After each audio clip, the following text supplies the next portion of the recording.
Aqui, Pro, já está gravando já. Opa, aí sim, hein, Jacques, né? A Jaque aqui me dá um apoio aí, que legal. Então, vamos lá. E tem o microfone aberto aí. Microfone aberto. É de Jefferson. Ah, pronto, perfeito. Obrigado. E que legal. Então, tá bom. Bom, me passa um co-host, Jaque, também, para que eu possa mutar eventualmente, não é algum colega que está com o microfone aberto, eu vou mutar. Que bom. Boa noite, pessoal, boa noite, sejam bem-vindos ao nosso Festival de Verão Labdata. Estou bastante contente, nesse momento 25 graus aqui em São Paulo, bastante calor o dia inteiro, e agora vamos aquecer um pouco mais essa noite. Temos aqui duas celebridades, uma celebridade, Rodolfo Ribeiro, só super top em People Analytics, e veio a brilhantar aqui a nossa noite. Muito obrigada por ter aberto um espaço na tua agenda, que é muito concorrida. E agora um outro colega que está lá em Portugal, professor Gustavo Pilati, que honra, orgulho muito do senhor estar aqui conosco. Estou muito feliz. Eu sei que você está com sono, devia estar dormindo essa hora, que aí já é madrugada, mas ele está lá, não é? Na madrugada, em Portugal, prestigiando aqui o nosso Festival de Verão. Então, só queria contar para vocês que estamos ainda aqui a todo vapor o nosso festival. Estamos neste momento aqui, olha, palestra, tá certo? Explore as possibilidades do People Analytics, uma palestra muito importante. E aí, vocês vão concorrer à bolsa de estudo no nosso curso de People Analytics, tá certo? Temos aqui bolsas 40% e bolsa 100%. Então, um felizardo ganhará uma bolsa. Na sequência, no dia 14/3, eu tenho uma palestra da IBM, vamos falar de dados, de onde vêm os dados, para onde eles vão, né, Rodolfo? Como se alimentam, meu Deus! People precisa de dado, né, analítica, cadê dado, onde estão dados? Então, eu acho super relevante, né, quem tiver uma oportunidade, vir ver o que a IBM está fazendo, o que está contando para nós. E aí eu termino aqui com duas atividades muito interessantes. Primeira delas, temos aqui um evento, né, o Mês das Mulheres. Amanhã é Dia das Mulheres, se eu não me engano, não é, Gustavo? Então, para comemorar, eu tenho aqui esse super evento no dia 22, terça-feira, com mulheres muito importantes. A Renata Zeppelini, a Lília, a Cristiane Vargas, Cristiane Gomes e a super Luzia Sarno, que vão contar um pouquinho o que está acontecendo com os dados, o que é essa inteligência artificial de grandes empresas, né? A Pepsi, com Beneficência Portuguesa, o que está acontecendo aí. E, para fechar, nós temos aqui um business case com o pessoal, com o time de elite aí da AWS, né? Dado, o que está acontecendo com os dados. E eu também tenho ainda aqui um mini curso de People Analytics, Gustavo, você poderia fazer aqui, olha, pessoal, no dia 9, tá? Esse é um mini curso sobre People Analytics, também muito bom, muito interessante, e nós ainda temos vagas para este mini curso. Então, nós teremos essa palestra, que vai ser mais ou menos uma meia hora com o professor Rodolfo. A palestra não, né? Uma super aula, eu aprendo demais com eles. Mais ou menos uma meia hora com o Gustavo, e ao final vamos abrir para dúvidas, tá certo? Não se esqueçam de preencher a lista de presença, porque todo mundo que participa das palestras aqui no Labdata tem o certificado de participação, tá? Certificado de participação, que eu vou pedir para a minha Jaqueline Casemiro colocar no chat, tá? Aqui no bate-papo, colocar ali o link para a participação. Gustavo, vou pedir uma ajuda para você, eu vou ficar até o final, tudo, mas vai que eu caio de algum problema, ao final você relembra o pessoal, olha, para ter o certificado de participação, não pode esquecer de preencher esse link. Então, vai um link para a presença e o outro link para concorrer à bolsa do curso de People Analytics, tá? Tem lá todo um regulamento e você tem que mandar uma frase, tá? Participar da nossa maratona de dados é muito importante.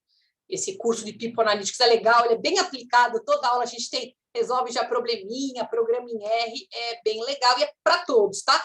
Todas as pessoas têm condição de aprender. Então, inicialmente, eu vou passar a palavra, que vai iniciar esse bate-papo de hoje, professor Rodolfo Ribeiro. Muito obrigada por estar conosco esta noite. Olá, professora Alessandra, Jaqueline, Gustavo, a todos e a todas, boa noite.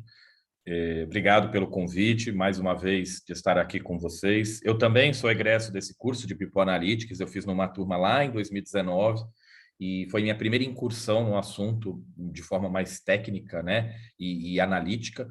Já conhecia um pouco, enfim, de estatística, de métodos quantitativos, até pelo meu perfil também acadêmico, mas o curso foi me abrindo muitas possibilidades, né? Então, de lá para cá, eu fui me especializando, fui buscando novos conhecimentos, conhecendo novas pessoas na área, no assunto, e muito legal estar aqui agora, tanto tempo, 2, 3 anos depois, compartilhando um pouquinho da minha visão sobre o assunto e numa perspectiva um pouco mais prática a partir de dados, né, que eu trago da minha startup e de algumas incursões que nós fazemos com a nossa tecnologia no mercado.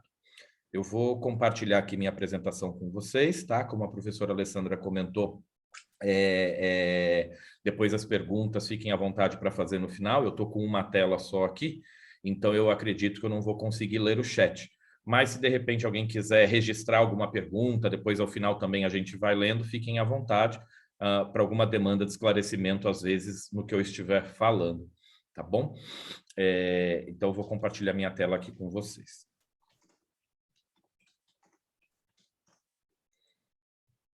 Vocês enxergam a minha tela em formato de apresentação de slides? Está em tela cheia, né? Então tá bom, beleza. Bom, eu trago aqui esse olhar estratégico do RH a partir dos objetivos de vida dos colaboradores, né? Então, depois o Gustavo ele vai entrar mais na perspectiva técnica do People Analytics, né? Também a partir do repertório acadêmico e profissional dele.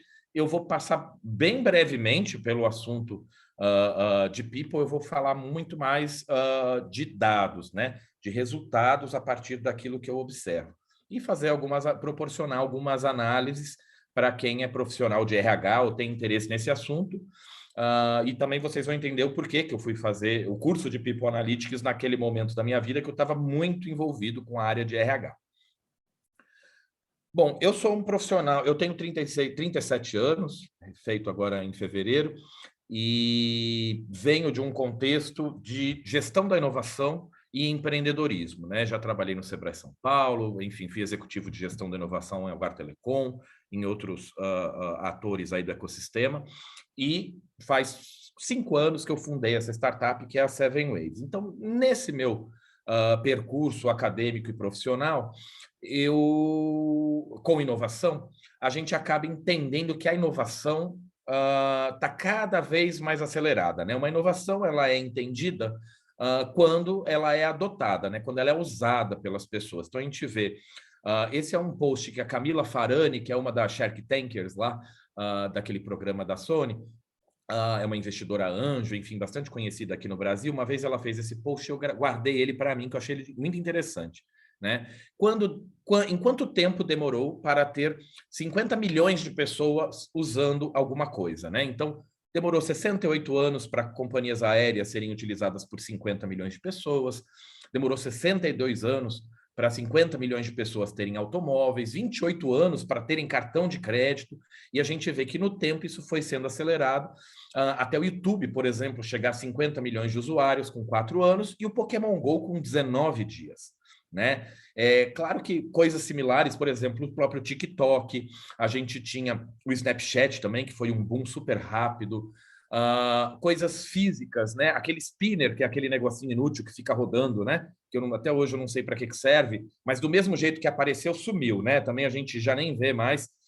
Também foi super rápido. Então, hoje, no início do século, né, que a gente está vivendo, falava-se muito de globalização. Agora, essas barreiras já foram rompidas e tudo está em todo lugar o tempo todo de uma forma muito ágil, né? Então, e isso tem impacto para nós, porque também a vontade das pessoas muda com muita agilidade. Um pouquinho mais para frente eu vou falar sobre isso.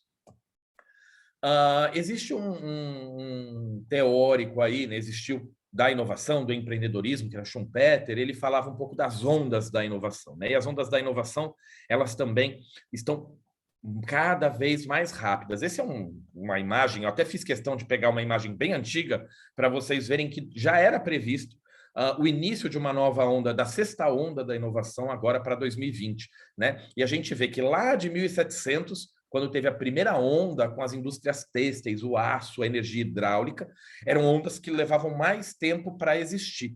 E agora são ondas mais curtas, né? Agora a gente está entrando aí, e analytics, inteligência artificial, a robótica e outro, nanotecnologia, biotecnologia. Então, agora a gente entra numa onda da popularização desses assuntos. Esses assuntos eles já são muito conhecidos, mas agora eles entram numa camada da popularização, né? E Big Data Analytics é um mercado super efervescente, tem muita oportunidade. Eu que sou empregador, para quem é executivo de empresa, sabe da dificuldade que a gente tem hoje de contratar bons talentos, bons profissionais. Na verdade, até ruim é difícil, a gente achava que está muito concorrido no mercado, né? Então, mesmo profissionais ruins, está difícil de achar, né? Para a gente, ruins que eu digo, às vezes que não tem alguma soft skill, alguma coisa, mas tem muita oportunidade em aberto e pouco profissional. Esse é um mapa de empresas de tecnologia, predominantemente startups, do âmbito internacional, em vários setores e segmentos de aplicação de Big Data Analytics, aqui numa camada global, mas se a gente traz para o Brasil, ele é tão populoso quanto. E aqui a gente está falando de relevantes, fora outras não tão relevantes que nem aparecem nesse tipo de mapeamento. Tá? Então tem muita oportunidade. Olha que a gente tem as grandes empresas, médias empresas, as empresas de consultoria que também demandam profissionais como esse e não tem. Definitivamente não tem. Depois o Gustavo vai passar um pouquinho, mas esse é um slide que eu pego de gancho para falar sobre os meus dados, né? Então, existem alguns pilares aí. Esse é um material que eu recortei de uma das primeiras aulas que eu tive no curso de People Analytics aí com a equipe do LabData. Que eu acho ele bem bacana, falando sobre os pilares de People Analytics. Quando a gente fala basicamente das áreas de recursos humanos dentro de uma organização. E vocês vão ver que eu vou explorar um pouquinho a 7ª área, que fala do bem-estar do colaborador, né? Que é o colaborador se sentir bem ao ponto de trabalhar bem e desempenhar bem o seu papel dentro da organização em que ele atua, tá? Todos os slides aqui estão com referências, depois, enfim, sendo compartilhado, vocês fiquem à vontade para explorar esses dados melhor. Aí eu trago o gancho da Seven Waves, né? Seven Waves é a minha startup, se vocês olharem aqui atrás, né? Esse é um quadro da cidade de Santos, eu sou original de Santos, atualmente moro em Sorocaba, mas eu tive essa ideia lá, né? Porque a gente, quando passa o Réveillon na praia, a gente tem o hábito de pular as 7 ondas e fazer 7 pedidos, né? E o ano passa e o brasileiro, na verdade, ao redor do mundo, as pessoas não têm muito hábito do planejamento pessoal, em algumas medidas, mas aqui é bem complexo essa questão. Então, eu resolvi criar uma tecnologia para ajudar as pessoas a se planejarem, a conquistarem os seus objetivos, tá? Então, a Seven Waves é um aplicativo totalmente gratuito, disponível nas stores, desde 2017, onde a gente tenta democratizar o planejamento pessoal, na perspectiva da pessoa descobrir o que quer para a vida dela, planejar o que quer e conquistar. Hoje nós temos usuários em 4.625 cidades brasileiras e mais de 1.300 cidades em 140 países, tá? Mais de 400 mil usuários cadastrados ativos, que têm objetivos em execução, mais de 4 milhões de objetivos. Então, imagina a quantidade de dado que eu tenho para explorar os desejos de consumo e de comportamento dos indivíduos. E aí eu fiz um recorte e é o que eu vou trazer aqui para vocês na sequência. Tudo isso por quê? Porque a gente nasceu para resolver um problema global, que atualmente eu sou aluno do doutorado na FEA USP, dentro da área de métodos quantitativos, estudando economia comportamental vinculada à procrastinação, que é um grande problema, né? E a procrastinação, ela é pautada em 2 pilares, o pilar do planejamento e da motivação. Então, às vezes eu estou muito organizado para fazer algo, mas eu não tenho motivação para fazê-la. Ou eu tenho a vontade, a motivação, mas eu sou muito desorganizado e por isso eu também não consigo conquistar, tá? Como a gente tem usuários no mundo inteiro, a gente tem aqui alguns recortes por área da vida, né? O nosso aplicativo é dividido em 7 assuntos da vida, em 7 categorias, e quando a gente pega alguns países para fazer essa análise, a gente identifica o índice de procrastinação das categorias nas nações. Tá? Quando a gente vai olhar, né, aqui tem 2, 4, 6, 8 países, né, Estados Unidos, Japão, Austrália, Chile, Alemanha, Portugal, Colômbia e Brasil. A gente pega os países aí mais procrastinadores, né, a gente olha para todos, mas a gente pegou os mais relevantes na nossa base de usuários e identifica que, por exemplo, o Brasil é um dos mais procrastinadores do mundo. Né? O Brasil é bom em lazer e relações sociais, né? Esse é o menos procrastinado. Agora, o resto aí está na faixa dos 70% de procrastinação. que a procrastinação impacta para o indivíduo, né? E aí também a gente vai estudar os aspectos de saúde mental e emocional. Então, a frustração, o estresse, a ansiedade, a depressão, né? As pessoas elas ficam incomodadas por não conseguirem conquistar aquilo que elas desejam para a vida delas.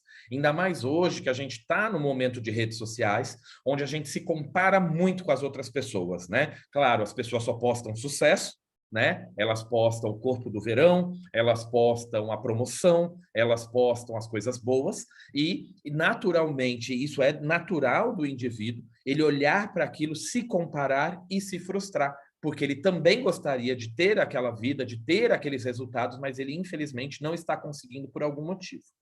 E isso leva para a vida e para o trabalho. Então, isso acarreta numa baixa produtividade, aumenta o absenteísmo, né? Porque, naturalmente, quando eu levo para aspectos de saúde mental e emocional, isso acaba impactando. Reduz consumo, e o consumo não necessariamente que envolve dinheiro, mas existe, por exemplo, aqui a gente está numa atividade gratuita, né? Esse consumo também, às vezes as pessoas elas barram em aspectos de motivação e elas não consomem alguma coisa que não necessariamente tem a ver com dinheiro. E o turnover, porque as pessoas elas ficam insatisfeitas com muita agilidade e elas acabam culpando muitas vezes o trabalho, né? Eu não tenho dinheiro para emagrecer. Porque para emagrecer eu preciso isso, isso, isso. Então eu preciso ganhar mais em outro lugar. Aí ela vai embora. Mas ela está desconsiderando outros aspectos e ela acaba culpando, às vezes, o trabalho como o lugar que provê a renda dela pelo insucesso dela, pelo fracasso dela em outros aspectos da vida. Então, a gente tem várias análises aí sobre essas relações. Tá? Acho como é que a gente resolve esse problema, então, né? Eu, por ser pesquisador já há alguns anos, enfim, a gente, então, fez alguns projetos de pesquisa científica, a gente já está no nosso terceiro projeto apoiado pela FAPESP, onde a gente une inteligência artificial e ciência de dados para interpretar e recomendar possibilidades de caminho de conquista a partir do comportamento individual. Então, a gente olha para o coletivo, mas a gente entende que cada pessoa tem um gap, tem um desafio, então, e existem muitas possibilidades. Então, não existe receita de bolo para o sucesso, porque sucesso é uma perspectiva individual. Então, a gente mostra possibilidades, né? E a gente tenta, com isso, ajudar a pessoa para que ela protagonize os seus caminhos de sucesso. A gente tem também, né, uma parceria com o Núcleo de Gestão de Qualidade de Vida no Trabalho, né, da FEA, que também está na FIA, né, eu também, de vez em quando, faço essa mesma palestra lá na Qualidade de Vida no Trabalho, porque bate no aspecto do colaborador, e a professora citou, né, IBM, AWS, são os principais provedores aí de infraestrutura tecnológica para as empresas que trabalham em dados, e a IBM acaba sendo, hoje a gente usa as duas, a AWS para suportar a infra do nosso aplicativo, dos nossos aplicativos, porque nós temos dois, e a gente usa a IBM para a nossa infraestrutura de dados, né?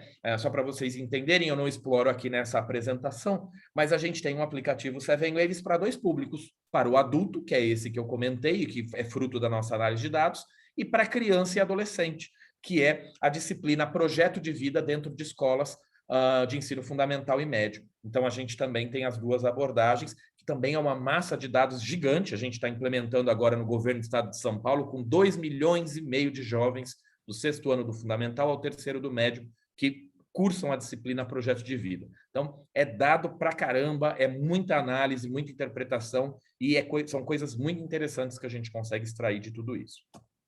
Bom, trazendo aqui para vocês, eu estou controlando o tempo aqui, professora, colega Gustavo, Jaqueline, mas também se quiserem, às vezes, pedir alguma celeridade, vocês me avisam, tá? Eu trago aqui, então, os objetivos dos brasileiros para 2022. A gente fez um recorte de colaboradores, de funcionários de empresas privadas, numa população economicamente ativa, e selecionamos aqui 16.119 usuários da nossa base, e esse grupo, né, porque a gente foi olhar usuários ativos, usuários que tinham objetivos em vigor, enfim, a gente foi fazendo algumas classificações.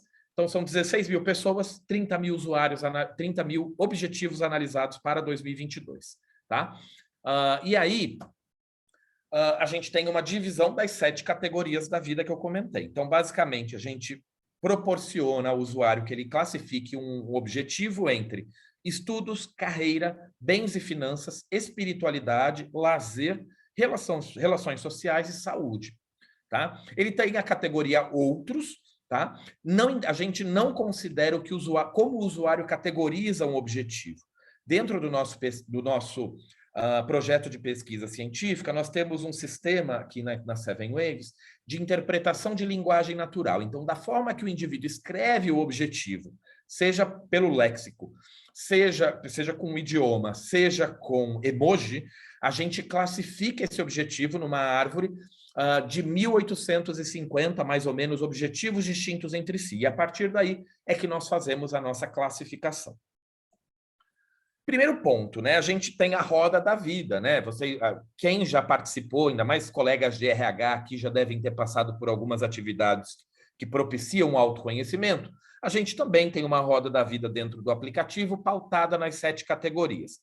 Quando a gente analisa esse grupo específico das 16 mil pessoas, quais são os maiores gaps, né, os maiores desejos médios entre status atual e status desejado dentro de 2022? Naturalmente, predominantemente veio bens, né? Então, são bens e finanças, né? Com o gap de 9, então as pessoas se julgam 1 e querem 10, né? Seguido por estudos, carreira, saúde, espiritualidade, lazer e relações sociais. Tá? Então, é mais ou menos essa a classificação de ambição das pessoas para 2022 no que tange prioridades. Tá? Eu tenho várias, depois no nosso site, enfim, tem muitas matérias, né? Acaba que parte desse material foi fruto, já acabou gerando muitas entrevistas minhas agora na época de final de ano, de virada de ano, então eu acabo explorando isso com algum nível de profundidade em alguns veículos. Então, depois, quem tiver interesse pode olhar lá ou pode me acionar que a gente compartilha.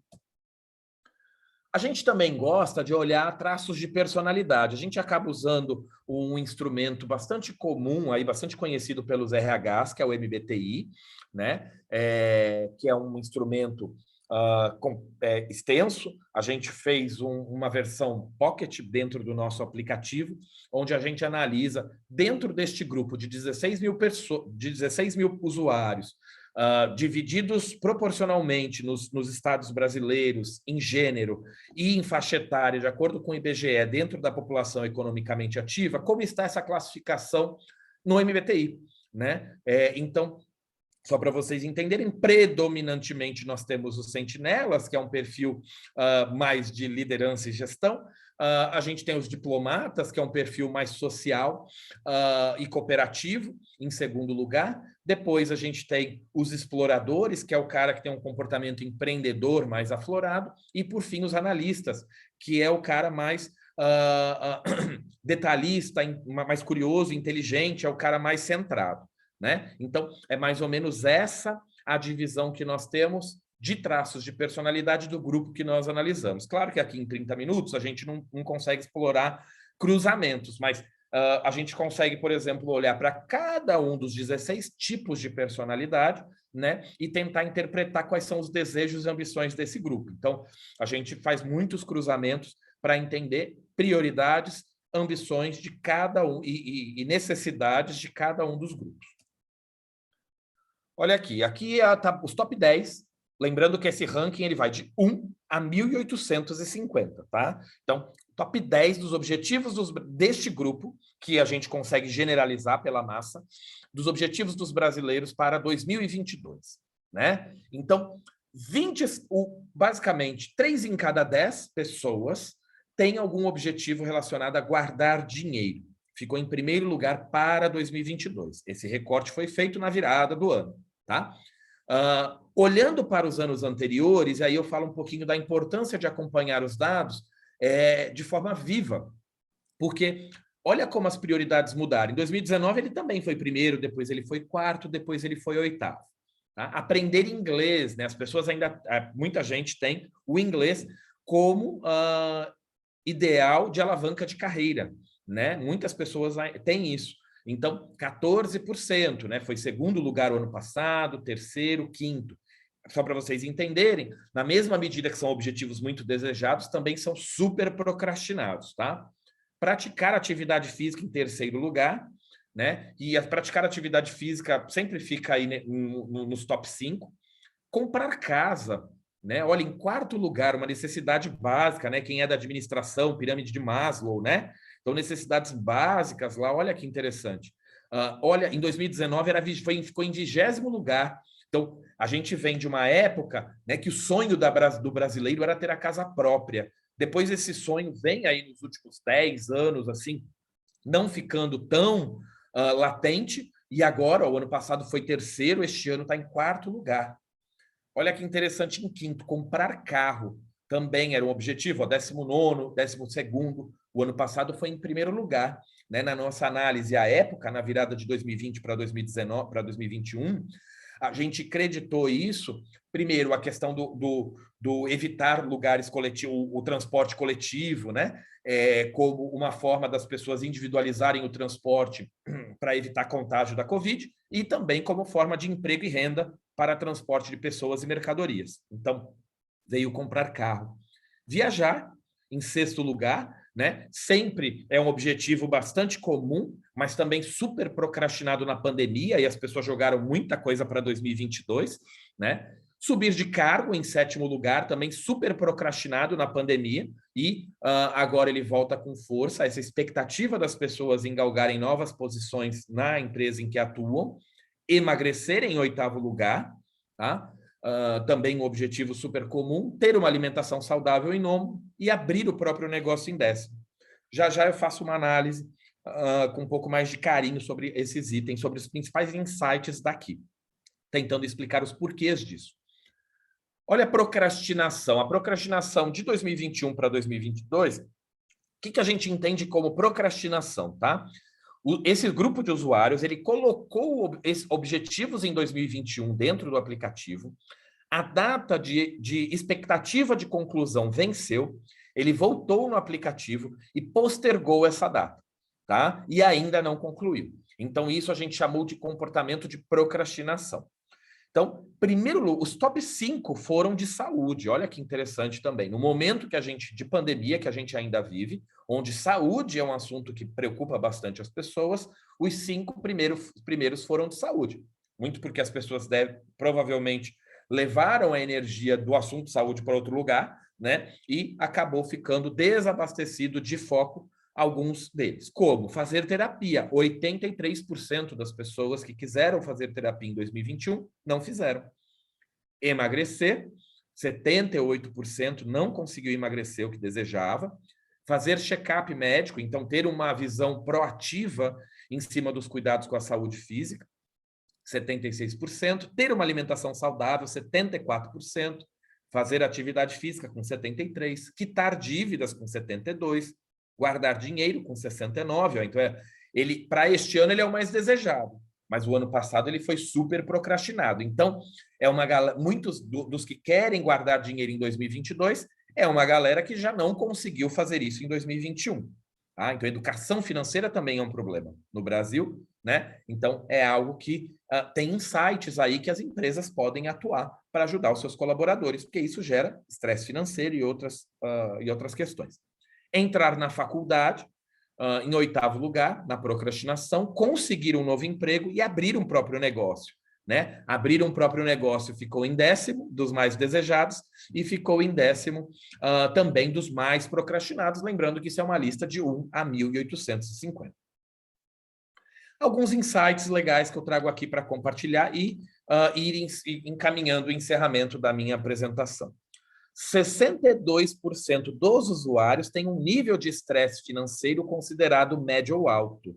Lembrando que aqui é a análise, ou seja, eu não perguntei nada para ninguém, tá? Eu não fiz pesquisa, né? De opinião. Eu fiz análise de dado e pela interpretação, no caso de estresse financeiro, batendo com a teoria de estresse financeiro, os comportamentos que levam a estresse financeiro e análise dos objetivos, eu consigo afirmar que 62% das pessoas colaboradores de empresas privadas que são usuários do aplicativo, distribuídos pelo Brasil em gênero e idade, têm estresse financeiro considerado médio ou alto.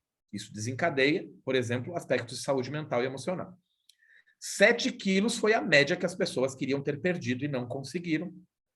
22% dos usuários que tinham aquele objetivo de ter uma alimentação saudável, começaram também a aprender a cozinhar para colocar em prática hábitos de alimentação. As cores são as categorias, tá, da vida. 17% dos usuários começaram a namorar ou morar juntos durante a quarentena. Então, quando a gente olha para esse período aí, né, dos anos anteriores, a galera começou a namorar ou a morar junto. Então, a gente sabe do contexto de casamentos diminuíram, não teve festa, os cartórios ficaram fechados, as baladas, então formas de conhecer pessoas novas também ficaram impossibilitadas, mas o Tinder bombou, né? Então, mesmo assim, a gente viu o movimento aí na questão de relacionamentos amorosos. E 4 em cada 5 objetivos de lazer foram postergados para 2022. Então, a galera está sedenta para se divertir esse ano. Ir para festivais de música, viajar, né? Enfim, vários objetivos aí relacionados a lazer. No que tange estudos e carreira, 1 em cada 3 usuários deste grupo fez alguma adaptação em casa durante a pandemia, ou uma reforma, ou uma compra de móveis ou equipamentos, tá? Alguns para home office, outros para o contexto de lazer mesmo, porque, enfim, né, a gente acabou ficando impossibilitado de fazer muitas coisas, as pessoas foram adaptando suas residências.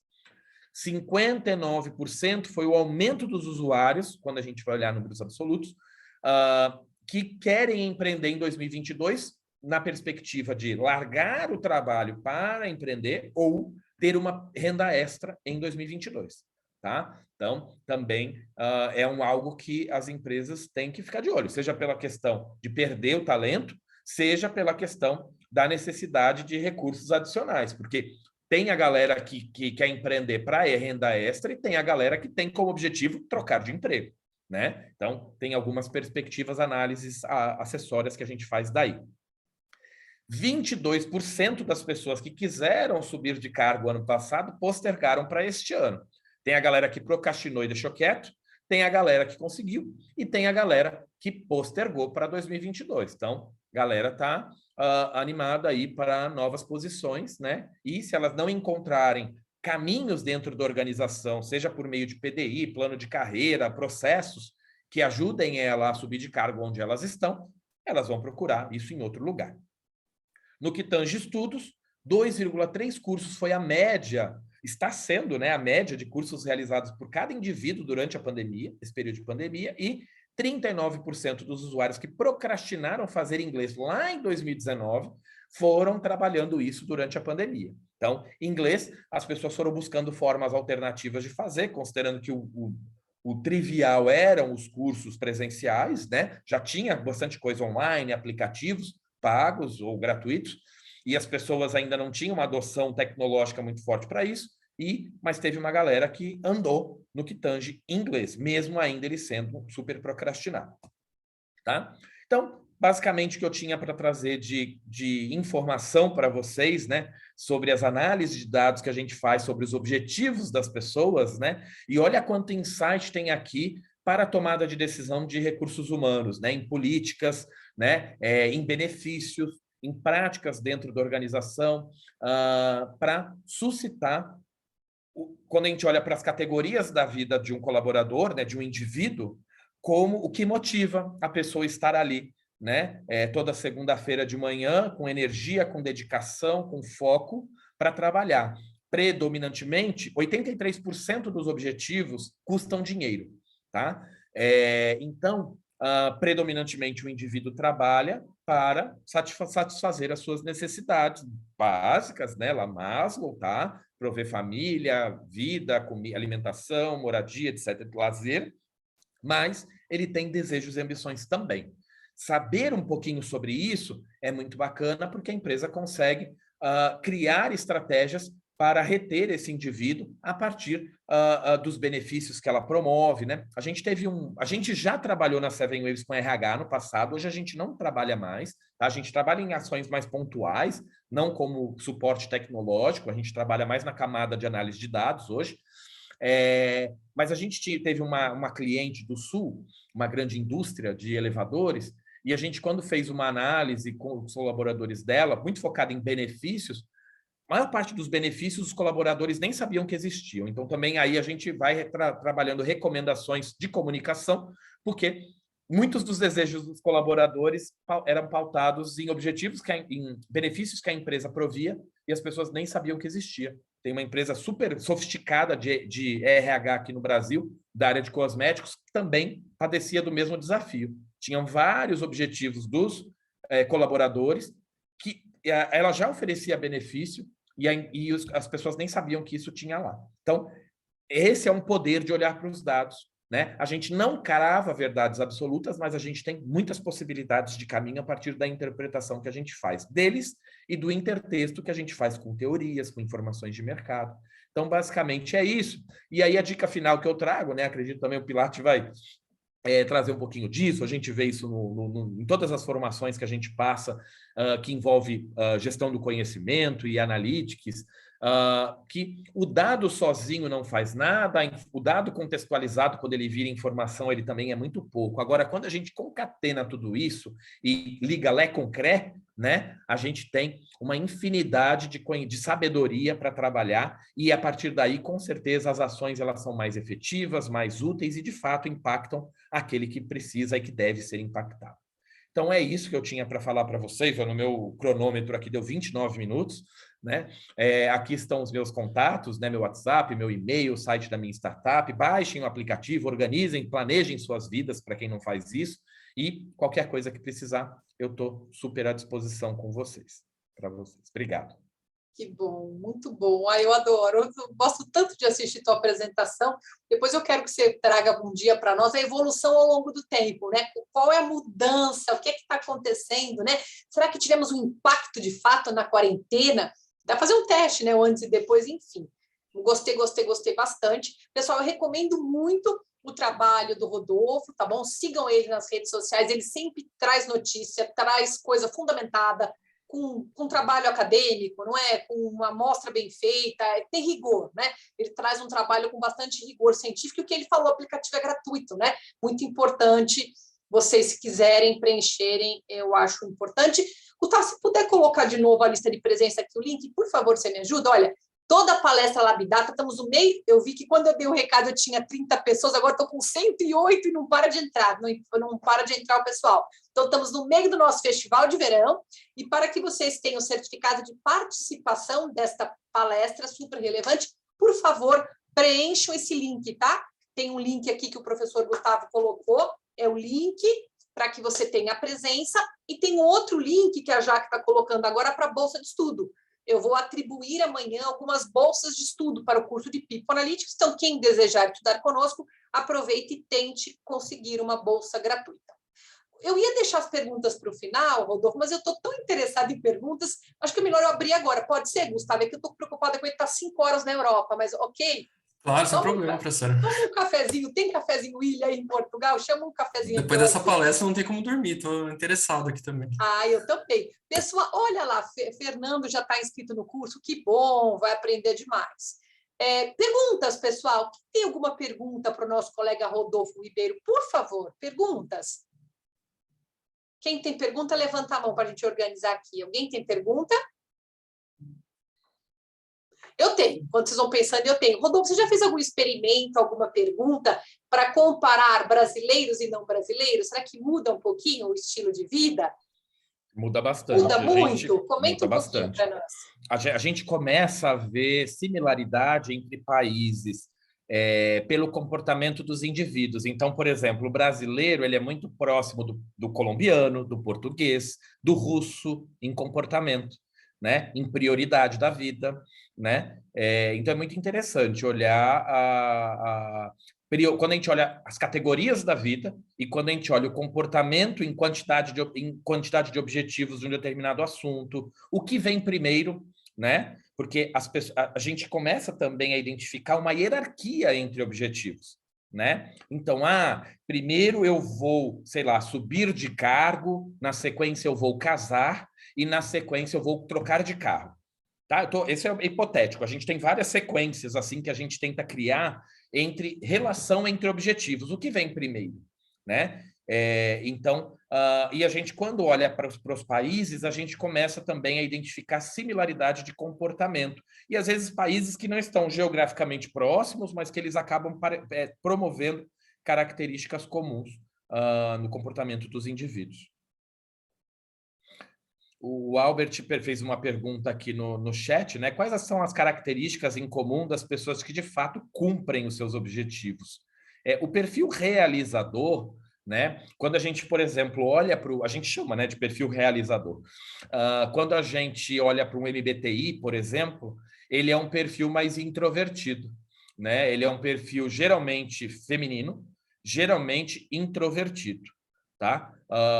Então, esse é um perfil que é o perfil mais planejado, é quase aquele grupo dos analistas lá, né? É claro que se a gente olha gênero, predominantemente mulheres são mais realizadoras do que homens. Isso é o que a gente identifica na análise de Seven Waves. E entre introvertidos e extrovertidos, também o introvertido acaba sendo um pouco mais focado para a execução desses objetivos. Uma pessoa que tem... a gente também identifica que pessoas que conseguem ser mais assertivas na elaboração de um objetivo, elas também têm mais propensão de executá-los. O que é assertividade? No caso da nossa análise, quando ela coloca quanto custa esse objetivo, quanto tempo eu vou precisar dedicar, ou que recursos eu vou dedicar para a execução disso, qual é o prazo que eu quero para executar esse objetivo. Então, por padrão, as pessoas colocam 31 de dezembro, tá, mas quais os passos que você vai dar para executar esse objetivo, sabe? Que nem emagrecer 7 quilos, né? Eu vi alguém aqui que falou que está nesse grupo dos 7 quilos aí da procrastinação.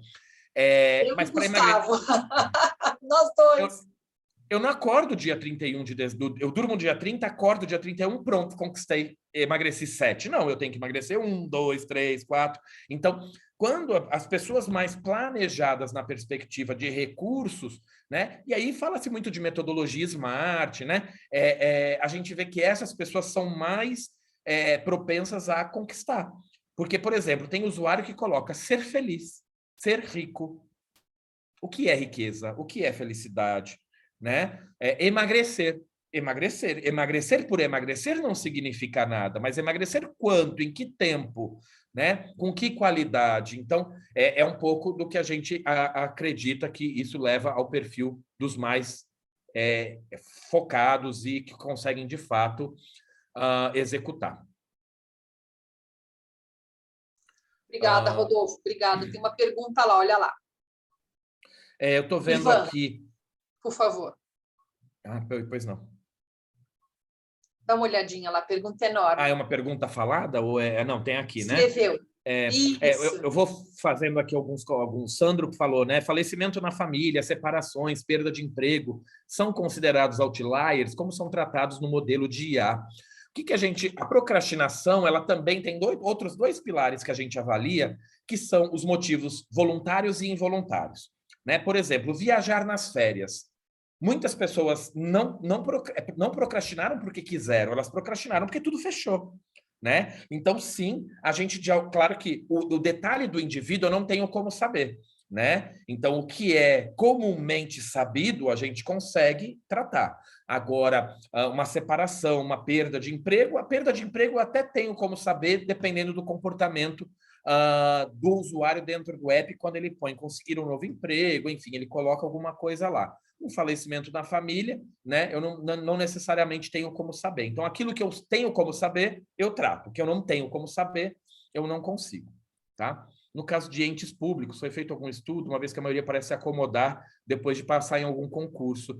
Ricardo, em algum momento do passado, lá em 2019, quando eu estava cursando uma disciplina, quando eu entrei no grupo de estudo de qualidade de vida no trabalho, a gente fez um recorte entre funcionários públicos, funcionários de empresas privadas e empreendedores, né? Depois eu posso até ver se eu consigo recuperar esse material que eu compartilhei à época, mas não tinham grandes diferenças, tá? Tinham na questão de carreira, mas na questão de outros aspectos da vida, como saúde, bens, etc., não tinham grandes diferenças, tá? Mas eu posso recuperar, depois você me chama e a gente conversa. vi que há muita relação entre o perfil do indivíduo, mas há variáveis não provenientes do indivíduo. Por exemplo, contexto familiar, social, cenários políticos, perfeito. A gente percebe isso, Ricardo Afonso, quando a gente vai olhar características de países, por exemplo, né? Existem diferenças entre os estados, por exemplo, né? Então a gente começa a ver, na região sul do Brasil, a gente vê uma dificuldade maior para execução de objetivos de cunho de relações sociais, similares ao Japão, né? Então, Santa Catarina é parecido com o Japão, né, quando a gente analisa dados. Então, é interessante que a gente vai vendo essas diferenças. O Norte, por exemplo, não tem uma orientação em objetivos predominante para a carreira, né? A gente olha para a carreira aqui no Sudeste de uma maneira muito diferente, enquanto prioridade do que o Norte, né? E Norte também estou generalizando, mas a gente consegue também olhar em recortes, tá? Tem a pergunta na tela, tá? Isso acontece nessa análise? O Ricardo perguntou acima, é isso, tá? Então, o que é sabido, a gente consegue tratar na análise. O que a gente não consegue, por exemplo, contexto familiar, social, um desemprego, às vezes a gente não sabe, a gente não consegue tratar. Quando é para grupos específicos, a gente consegue rodar um quiz específico para aquele contexto e a gente acaba entendendo com mais profundidade, né? Por exemplo, a gente fez uma vez um trabalho com uma indústria em saúde e qualidade de vida do colaborador e a gente explorou, por exemplo, os fumantes, a gente explorou os obesos, a gente explorou os afastados com questões mentais e emocionais. Então, aí a gente explorava aspectos específicos para tentar entender abuso, questões familiares, né, problema em relacionamento amoroso, afetivo, enfim. Tá? Você informou que algumas empresas faltava colaborador saber que aquele benefício era prestado. Um dos gaps existentes na empresa é justamente essa informação de passar ao colaborador esse lado da empresa. Tem sido presente em empresas do Brasil, são casos pontuais. Olha, ainda sofremos dessa falta de informação, é comunicação interna, né, endomarketing. Por exemplo, a gente tinha num grupo de 300 estagiários de uma indústria aqui de São Paulo, uma das necessidades grandes que esse grupo tinha era fazer meditação, como objetivo aleatório que eles tinham lá, só que a empresa oferecia meditação, e eles não sabiam que tinha, tá? Esse é um exemplo, tá? E aí vai, por exemplo, a gente tinha uma indústria no Sul que tinha muita gente que queria fazer pós-graduação, e a empresa tinha uma política de apoio à pós-graduação, né, com um pagamento de 50% a 70% do curso. As pessoas não sabiam, e às vezes elas travavam justamente na falta de recurso financeiro para fazer, né? Eu achava interessante, e aí trabalha-se comunicação para indicar possibilidades para esses colaboradores. Então, é isso, passei por todas as perguntas escritas. Que bom, maravilha. Alguma colega perguntou aí como é que faz para preencher a frase, não é, para ganhar uma bolsa. Quer ver? Aqui no regulamento, a Jaqueline colocou aí o regulamento, e a frase é a seguinte, tem que tomar cuidado para não errar. Como a ciência ou a engenharia de dados vão te ajudar a ir mais longe em sua carreira, não é? Como que a análise de dados irá ajudar. Então, você tem que preencher a frase aqui, tá? Tem aqui a frase bonitinho, e aí as melhores frases que a banca de professores julgar terão as bolsas amanhã, tá? Tudo bem, pessoal? Se tiver alguma dúvida, tá aqui. Então, muito obrigada, professor Rodolfo, foi bem claro e esclarecedor. Agora vamos para nosso amigo de Portugal, o professor Gustavo Pilati.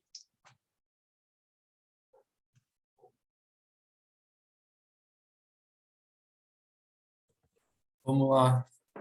Era mais fácil eu ter começado, né? Depois do Rodolfo fica mais difícil dar palestra, mas vamos lá, pessoal, vocês estão vendo minha tela? Tá tudo certo? Tá perfeito. Perfeito, bora lá então. A minha palestra vai ser um pouco complementar do Rodolfo, eu vou falar mais do assunto People Analytics em si, vai ser uma abordagem que vai falar um pouco sobre os primeiros passos do People Analytics e o valor que o People Analytics traz para a organização. Desculpem se eu ficar falando People Analytics 3, 4 vezes por slide aqui, mas vai ser o tema principal que eu vou falar. Então, se você pudesse fazer diferente, né? O que eu quero mostrar para vocês é que tem um jeito de fazer RH diferente, tem um jeito de tratar os colaboradores de uma forma diferente através de People Analytics, através do uso de dados na organização. E eu vou começar falando um pouquinho quem sou eu. Sou Gustavo, estou trabalhando no iFood, na equipe de dados. Já venho há muito tempo trabalhando com dados, desde o Itaú, passando por consultorias, e eu venho da área de humanas, também não sou o nerd de dados da exatas, né? Eu sempre estou vindo uma formação de humanas, aqui de economia, administração, e eu estou fazendo meu doutorado em administração na FEA também, com a professora Alessandra, e agora eu estou aqui em Portugal fazendo intercâmbio, um ano. Bom, a agenda para hoje que eu vou falar com vocês é começar falando sobre o Golden Circle, né, o ciclo de ouro do People Analytics, o porquê, o que e o como é People Analytics, como implementar, por que implementar o People Analytics agora, porque ainda não começou a fazer isso, como não falhar nessa implementação e obter maiores resultados, e daí acaba a apresentação com alguns cases aqui para a gente exemplificar. Bom, o mercado atual ele demanda que a gente seja resolvedor de problemas, e alguns problemas são eternos, são problemas que sempre existiram, sempre vão existir. Inclusive as equipes de RH. Então as equipes de RH enfrentam problemas como por que as pessoas estão deixando a empresa? Como eu incentivo uma melhor performance para minha equipe? Como que eu mantenho a saúde mental dos meus colaboradores? Que comportamento gera mais inovação na minha empresa? São perguntas difíceis e sem respostas diretas e muitas vezes, né? Por outro lado, quando o foco de perguntas difíceis é na área de negócios, é focado em crescimento, em rentabilidade da empresa, a maioria das empresas de sucesso já percebeu, já descobriu que o uso de dados traz vantagens competitivas. A decisão data-driven, né, como o Rodolfo falou, é melhor, é mais informada do que uma decisão baseada somente na percepção dos indivíduos. E se todo esse poder que a gente usa para fazer uma empresa crescer, se desenvolver, a gente começasse a usar para fazer os colaboradores mais felizes, fazer os colaboradores mais produtivos, reter os principais talentos da organização, aumentar a colaboração entre os indivíduos. São questões que dados conseguem nos ajudar. E essa proposta de People Analytics é o porquê de estarmos aqui falando sobre isso hoje. A gente quer levar as empresas a melhores decisões sobre os colaboradores, não só sobre os negócios, sobre o crescimento delas. People Analytics permite que uma organização meça uma série de métricas de desempenho, né? Permite que sejam feitos testes de eficácia, de políticas de intervenção, por exemplo, com os colaboradores, a gente dá um novo benefício, os colaboradores gostaram ou não gostaram, aumentou ou não aumentou a retenção dos colaboradores. É possível também adotar um posicionamento preditivo, isso é muito importante, né? A gente para de ser reativo em olhar, no mês passado teve muito turnover de colaboradores, e a gente começa a prever muita coisa com o uso dos dados, o uso de inteligência artificial nos dados dos colaboradores.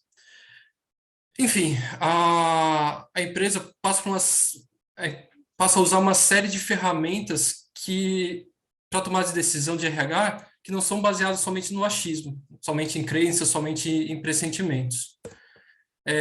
Além disso, People Analytics é uma ferramenta poderosa e ainda muito pouco explorada. É um assunto que cada vez mais vem chamando a atenção dos profissionais do mundo inteiro e principalmente aqui do Brasil. Veja aí no gráfico na tela de vocês a evolução da busca sobre People Analytics no Google nos últimos 5 anos. E uma curiosidade, adivinha qual o país que mais busca o termo People Analytics no Google? Alguém dá um chute aí? Brasil, exato. O Brasil é o país que mais procura o termo People Analytics no Google. É um assunto que está crescendo muito. Por isso que é muito importante a gente entender o que é e falar sobre isso aqui hoje. Eu acho que tem alguém com o microfone aberto. Eu não estou conseguindo ver quem aqui. Bom, vamos lá. Muito bom. Então, a gente falando assim, parece simples, né? Usar dados para tomar decisões no RH. E você pode parar e pensar, né? A minha empresa já é data-driven, a gente tem um monte de ferramenta, Tableau, a gente tem SAS, tem SPSS, a gente usa um monte de ferramenta, um monte de dash, um monte de base. Então, para eu ligar todo esse poder que eu comentei do People Analytics, basta eu construir um monte de dashboard, fazer alguma inteligência artificial usando os dados dos colaboradores. O que eu já faço para negócio, vou fazer para os colaboradores. E daí o que eu falo para vocês é calma, muita calma nessa hora. É por aí, mas o caminho nem sempre é tão simples. Então, a gente vai falar um pouco sobre hoje também do caminho que a gente tem que seguir para fazer uma implantação de People Analytics que gere valor. Bom, agora que a gente já sabe o porquê é importante fazer People Analytics, vamos mais a fundo e definindo o que é e como fazer People Analytics. Bom, o que é People Analytics? A gente pode definir People Analytics como um método baseado na evidência, ou seja, é data-driven, adotado pelas companhias, pelas muitas empresas, né, para tomar melhores decisões sobre os colaboradores, sobre políticas de RH, e isso permite que o RH seja muito mais estratégico, gere muito mais valor para a organização.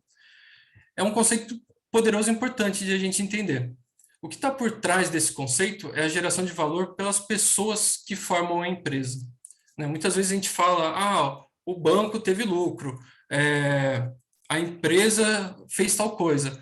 A gente esquece que dentro do banco, dentro da organização, são pessoas, né? Um banco só vai ter lucro se as pessoas trabalharem para o banco ter lucro, né? Então, a gente tem que entender o valor que as pessoas têm e agregam para a companhia. E o que o People Analytics permite é a gente quebrar um pouco aquela mentalidade antiga de só fazer as pessoas trabalharem para gerar mais lucro, de criar mais valia sobre os empregados, né? O que o People Analytics vai pregar é uma mentalidade mais atual de alocar as pessoas de forma mais eficiente. Então, eu conheço mais os skills, os objetivos dessas pessoas, eu consigo alocá-las melhores em cada um dos projetos.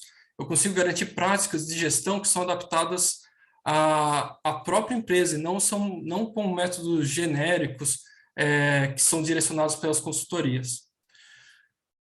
Muito bom. Então, People Analytics é a chave para a equipe de RH se posicionar como um parceiro estratégico data-driven, com conhecimento de ponta, o que gera uma vantagem competitiva para as empresas e fornece um direcionamento objetivo e específico em avaliar alguns pontos críticos das equipes. Né? Por exemplo, né, qual que é o custo de uma contratação? Qual que é o custo de eu perder uma pessoa que é um talento da minha equipe?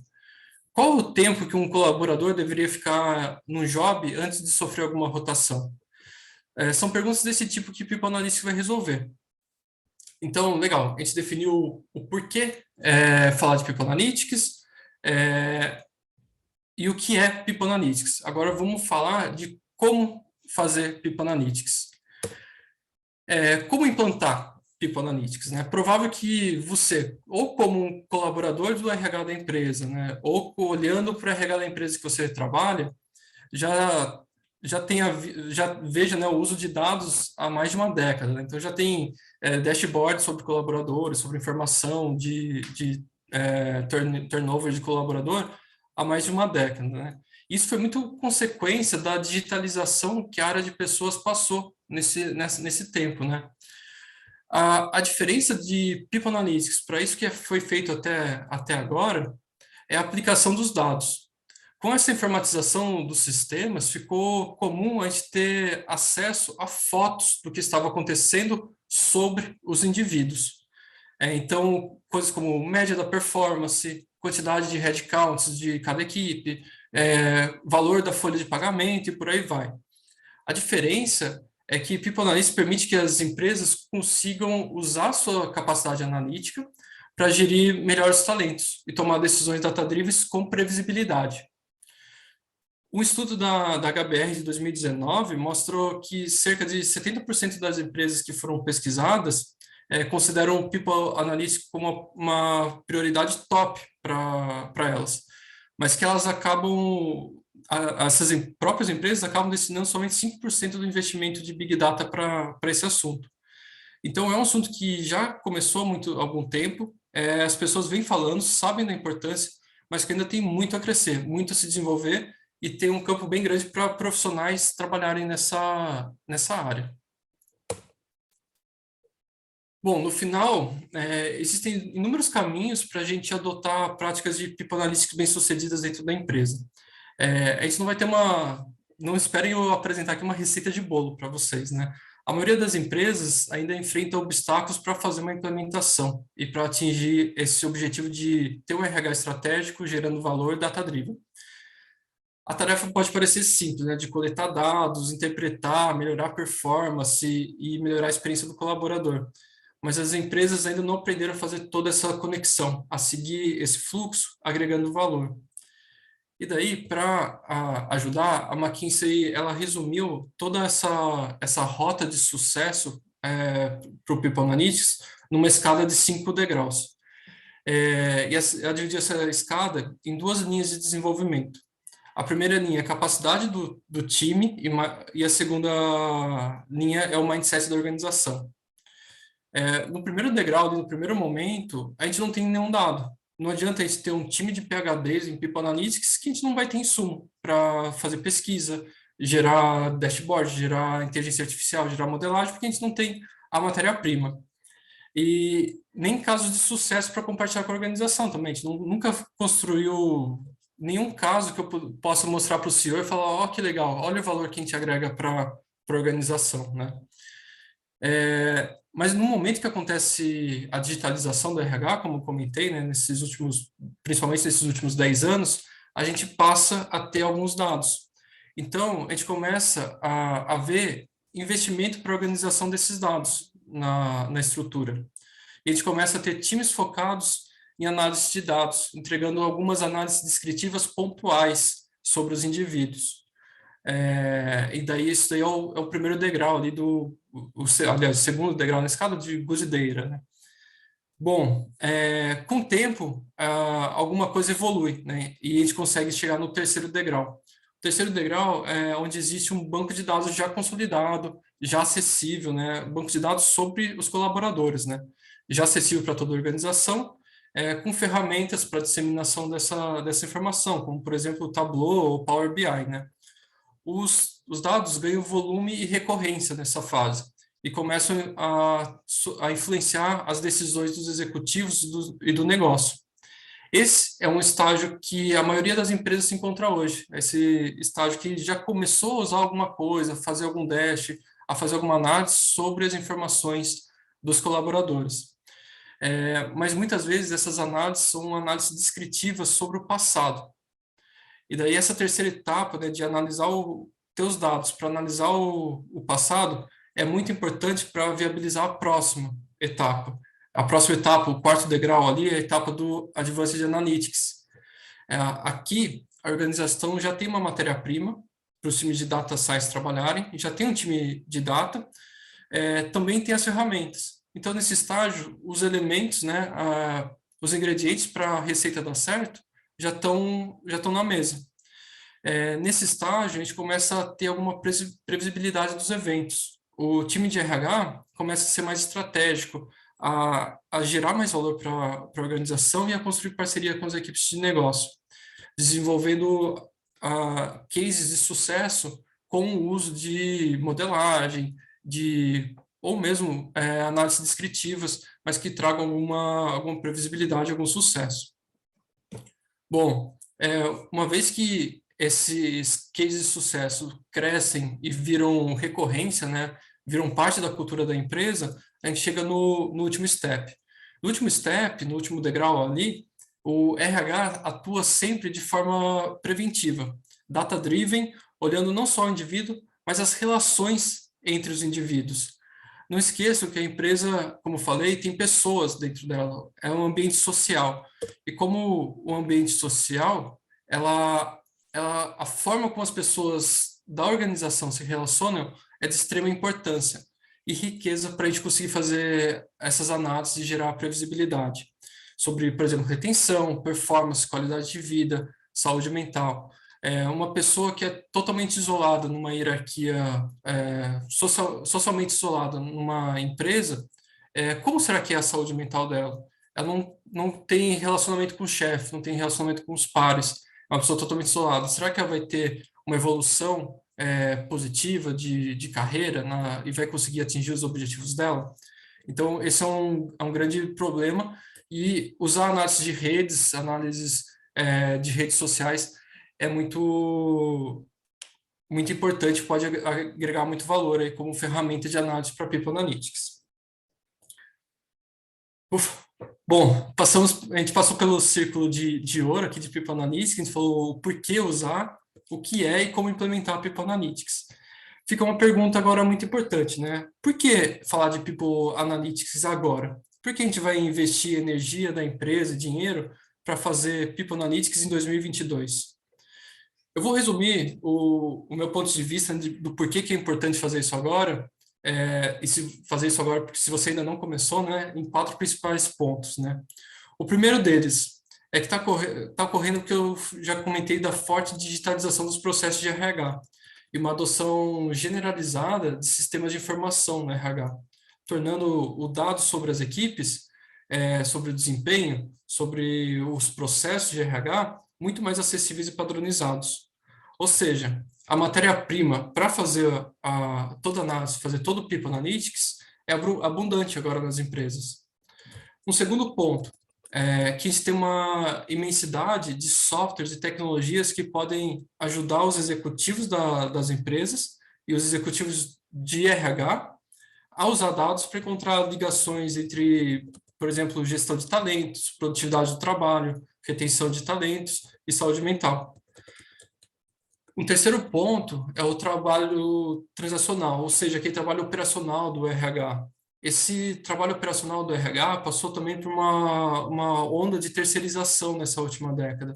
Assim como o RH se digitalizou, o RH começou a terceirizar, a fazer esse outsourcing de muitas funções operacionais deles.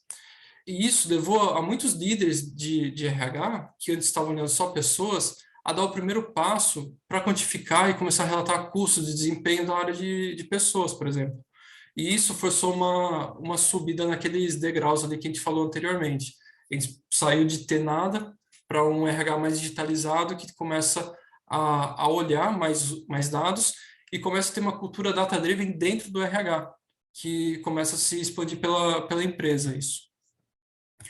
Um quarto ponto é a guerra mundial por talentos. Essa guerra mundial por talentos está acontecendo hoje mais do que nunca. E não é uma coisa nova. A McKinsey já falou sobre esse termo em 2008, num artigo que ela publicou. E a gente sabe que nesse período de pandemia as empresas aprenderam a trabalhar de forma remota. Então nunca foi tão verdade que você pode trabalhar em qualquer lugar do mundo, estando onde você quer, né? Eu estou nesse momento agora em Portugal fazendo a palestra. O Rodolfo está lá em Sorocaba. A professora Alessandra está em São Paulo. A gente está em locais totalmente diferentes e a gente está junto aqui compartilhando esse evento. Então, em negócios onde as pessoas são fundamentais para a criação de valor, ou seja, em negócios ou áreas que são intensivas em capital humano, a gente precisa ter muito cuidado com os talentos. A gente precisa saber recrutar, atrair esses talentos da forma correta e manter esses talentos, porque eles vão começar a sair, a cada vez mais ter uma concorrência global por essas pessoas, né? Porém, a adoção de People Analytics pelas empresas pode ter algumas implicações, muitas vezes gerar mudanças que são dramáticas, né? O porquê que isso acontece? Porque tradicionalmente as empresas fazem o gerenciamento de talentos, recrutamento e toda a gestão dos processos através de relacionamentos pessoais e tomadas de decisão baseada na experiência, né? Então, quando a gente muda o jeito que a decisão é tomada, a gente pode mudar estigmas que estão presos nos executivos, em toda a área, né? Falar, a gente faz assim porque a gente sempre fez assim, agora você quer que a gente faça diferente? Né? Então, isso pode fazer com que mude a cultura da empresa. Então, como que a gente pode passar por esse ponto, essa mudança, né? E não falhar na implementação de People Analytics? Então, a gente anda aqui para o terceiro ponto, né?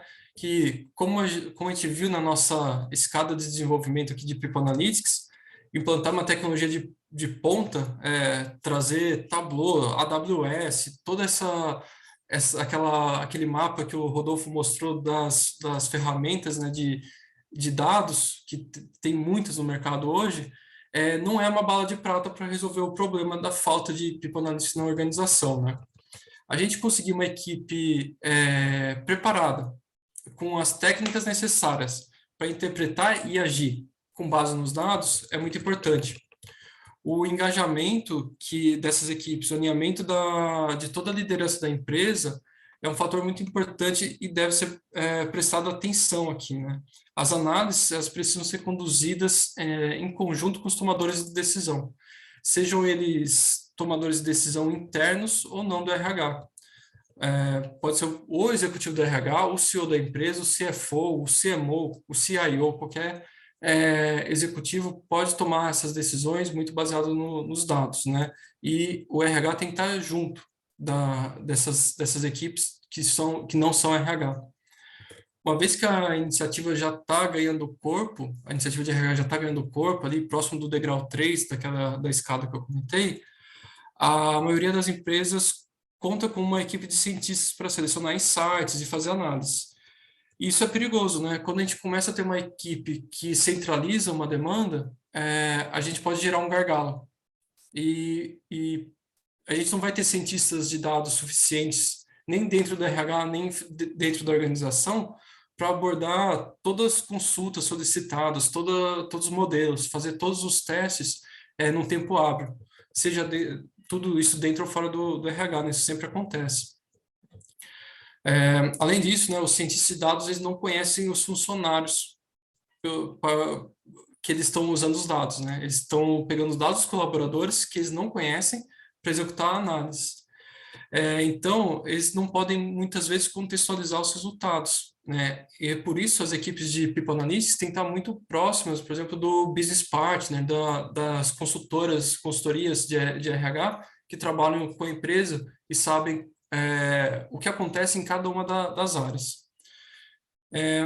Como tem muita empresa que está no degrau 1 ou 2 da evolução, né, naquela parte de captura de dados, é muito importante também construir bases sólidas, né, aqui, dados reais. Muitas vezes a gente tenta fazer algo super inovador, trazer inteligência artificial, fazer o analytics, mas a matéria-prima é de má qualidade, e vale aquela máxima, né? Entra lixo, sai lixo, né? A gente tem que ter uma matéria-prima de boa qualidade aqui. Bom, com dados de qualidade, uma equipe preparada e proximidade com os tomadores de decisão, o que precisa ser feito para a gente ter um máximo resultado, né? O que a literatura traz para a gente são 4 etapas aqui para a gente não pisar na jaca com People Analytics. E daí eu vou passar cada uma dessas etapas com vocês aqui e o mestre Yoda que vai nos ajudar em cada uma delas, né? A primeira etapa é que é importante entender e focar nas prioridades das áreas de negócio. Geralmente, as análises focam em temas como o ciclo de vida do funcionário, como recrutamento, contratação, onboarding do colaborador, avaliação de desempenho, treinamento, retenção. São vários os temas que podem ter alguma análise, né? Para o esforço, né, de análise funcionar, a equipe de People Analytics deve ver os problemas e as oportunidades que esses problemas estão gerando, né, para criar valor, com um olhar de fora do RH, não um olhar só com um olhar interno da área de pessoas. A criação de uma parceria forte é fundamental para identificar e priorizar essas questões que entrelaçam desafios de pessoas e resultados de negócio. Aqui a gente não quer falar só de pessoas, a gente não quer falar só de negócio. A gente está construindo essa ponte entre pessoas e entre negócios. Tem uma frase do Prasad Seth, se não me engano, o nome dele, ele era chefe do grupo de análise de pessoas do Google. Uma vez ele disse algo como o seguinte: está procurando informar os tomadores de decisão com dados para que esses tomadores de decisão sejam mais objetivos e mais livres de viés, né? Então, esse é o objetivo de People Analytics, e construir essa ponte é muito importante. Uma segunda etapa é importante de começar pequeno. Quando a gente vai falar de People Analytics, a gente já quer fazer uma modelagem usando inteligência artificial, os dados da equipe inteira. No começo, a gente pode ter falta de dados, ter falta de skills. Então, o que existe? Se o que existe na empresa é um Excel com alguma informação, como que essa informação, mais a equipe que eu tenho hoje, em conjunto com a equipe de negócios, consegue gerar algum valor? A gente precisa começar através da influência dos líderes de RH, mostrar o potencial. criar aquele momento, né? Aquela início de começar alguma coisa que é super importante que pode mudar. Muitas análises a gente pode realizar usando dados dos sistemas existentes, não precisa investir muito dinheiro, né? Algum trabalho pode ser até necessário para a gente combinar esses dados, por exemplo, pegar o sistema de folha de pagamentos e cruzar com informação de treinamento para ver o resultado do desempenho das pessoas. Se treinamento tem a ver com remuneração, comprometimento das pessoas de alguma maneira está relacionado, né? Mas se a gente não tem uma ferramenta muito robusta para fazer isso, com certeza analistas criativos e persistentes da equipe de RH podem responder a maioria das perguntas de negócio sem essas novas ferramentas aí, sofisticadas e caras, né? Um terceiro ponto, uma terceira etapa é ir além do tradicional. Os CEOs do mundo inteiro estão perguntando, né? A prática de talentos que eu tenho na minha empresa hoje é relevante? Como eu posso recrutar, desenvolver pessoas para gerar mais valor e criar uma vantagem competitiva para o negócio? A minha empresa tem uma vantagem perante os meus concorrentes porque eu tenho boas pessoas aqui dentro. Como posso ter certeza de que eu tenho uma abordagem certa para a retenção dos talentos? Como que eu posso conduzir mudanças que eu preciso fazer com a minha equipe, fazer na minha política de RH? A gente só vai ver uma mudança acontecer quando o RH sair do silo tradicional e adotar um papel estratégico. Muitas vezes o RH é visto como uma equipe de suporte na empresa. É aquela equipe que está rodando folha de pagamento, que está assinando carteira de trabalho, escrevendo carta de demissão. O RH é mais do que isso. Isso é o trabalho operacional, mas ele também tem um papel estratégico na organização. Ele tem que virar parceiro do negócio. Ele tem que usar análise de dados para identificar as ações que vão impulsionar a criação de valor. Vão corrigir a operação de RH e vão concentrar os recursos de uma maneira ágil nas prioridades que o negócio está definindo. É um ciclo virtuoso que é criado. E a gente deve evitar, o que eu fiz aqui muitas vezes nessa apresentação, de separar a área de RH da área de negócio. Eu falei, área de negócio, área de RH. RH tem que ser uma parte essencial da equipe de negócio, né? E para fechar aqui a quarta etapa, a gente tem que criar um mindset chipador. É daquela gíria, né, de juntar um casal, né? Mas mais do que essa gíria sugere, que é apenas torcer para um relacionamento dar certo, aqui o RH tem que ir além de torcer. O RH tem que chipar esse mindset data-driven na organização. Se a organização não tiver ainda o mindset data-driven, né? Uma vez que uma empresa tem alguns casos de sucesso com as análises de dados dos colaboradores, ela pode construir uma fonte duradoura de criação de valor. E aí sim, integrar os profissionais de análise de dados no RH. Os profissionais de análise de dados no RH também devem se comprometer com o hábito de medir e relatar sucesso. É igual uma área de dados fora do RH. Eu trabalho numa área de RH uma área de dados para logística. A cada projeto que a gente faz, a gente tem que medir se esse projeto deu certo, deu errado, que lição a gente aprendeu, se deu certo, que valor que a gente agregou. Os profissionais de dados em RH têm que ter a mesma preocupação. Tem que ser exercido também um trabalho constante de compreensão dos problemas, né? De entender o problema. Muitas vezes a mudança do problema leva a uma mudança da prioridade e focar em quick win. A gente não pode ficar só fazendo um trabalho muito estruturante, querer mudar a cultura da empresa. Eles têm que focar em quick win, em gerar valor no curto prazo para as empresas, né?